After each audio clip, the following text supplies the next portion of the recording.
বাংলাদেশের অন্তর্বর্তী সরকারের প্রধান উপদেষ্টা অধ্যাপক মোহাম্মদ ইউনূস ও বিএনপির ভারপ্রাপ্ত চেয়ারম্যান তারেক রহমানের মধ্যে একটি গুরুত্বপূর্ণ বৈঠক অনুষ্ঠিত হয়েছে যুক্তরাজ্যের লন্ডনে।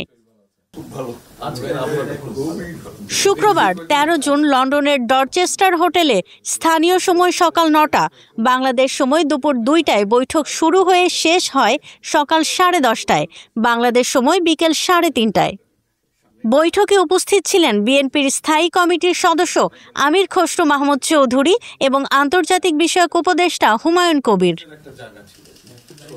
বৈঠক শেষে যৌথ প্রেস ব্রিফিংয়ে আমির খসরু জানান, দেশের রাজনৈতিক স্থিতিশীলতা ও সুশাসন প্রতিষ্ঠায় ঐকমত্যের ভিত্তিতে একটি জুলাই সনদ প্রণয়ন করা হবে।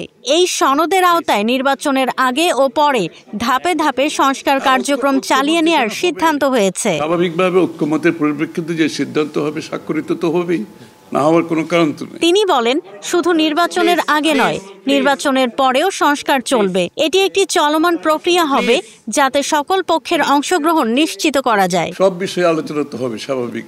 আমরা তো নতুন বাংলাদেশ গড়ার প্রত্যয় নিয়ে সামনের দিকে এগোচ্ছি। বৈঠক প্রসঙ্গে আমির খসরু বলেন, গণ অভ্যুত্থানের পর নতুন রাজনৈতিক বাস্তবতায় এটি ছিল অন্তর্বর্তী সরকারের প্রধান ও বিএনপির শীর্ষ নেতার মধ্যে প্রথম আনুষ্ঠানিক সাক্ষাৎ, ফলে বৈঠকটি বিশেষ তাৎপর্যপূর্ণ। যৌথ বিবৃতিতে এর উত্তর দেওয়া আছে।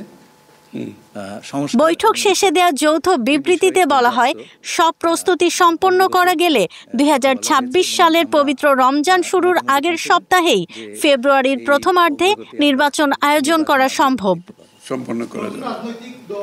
তবে এর জন্য সংস্কার ও বিচার সংক্রান্ত বিষয়ে যথেষ্ট অগ্রগতি অর্জন করা প্রয়োজন হবে বলে বৈঠকে মন্তব্য করেন অন্তর্বর্তী সরকারের প্রধান উপদেষ্টা অধ্যাপক ইউনূস। যৌথ ঘোষণায় এই বিষয়টি সুস্পষ্টই বলা আছে।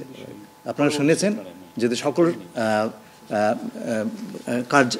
এদিকে প্রেস ব্রিফিংয়ে জাতীয় নিরাপত্তা উপদেষ্টা ডক্টর খলিলুর রহমান জানিয়েছেন, আসন্ন জাতীয় সংসদ নির্বাচনের তারিখ শিগগিরই ঘোষণা করবে নির্বাচন কমিশন। মিটিংটা প্রথমে আমাদের দুই সাইডের ডেলিগেশনের সাথে হয়েছে। বর্তমানে নির্বাচনকালীন কাঠামো ও সময় নিয়ে রাজনৈতিক বিতর্কের প্রেক্ষাপটে এই উচ্চ পর্যায়ের বৈঠককে রাজনৈতিক অচলাবস্থা নিরসনের সম্ভাব্য নতুন সূচনা হিসেবে বিবেচনা করা হচ্ছে। দেশ গড়ার ক্ষেত্রে আমরা সবাই একসাথে কাজ করতে হবে, নতুন বাংলাদেশ করতে হবে। আর সন্তুষ্ট না হলে তো যৌথ ঘোষণা আসবার কথা না। ওয়ালটন আবারও মিলিনিয়ার অফারে ওয়ালটন ফ্রিজ কিনে আপনিও হয়ে যেতে পারেন মিলিয়নিয়ার। মিলিনিয়ার ছড়াছড়ি দেশ জুড়ে, এটা শুধু ওয়ালটেনই পারে।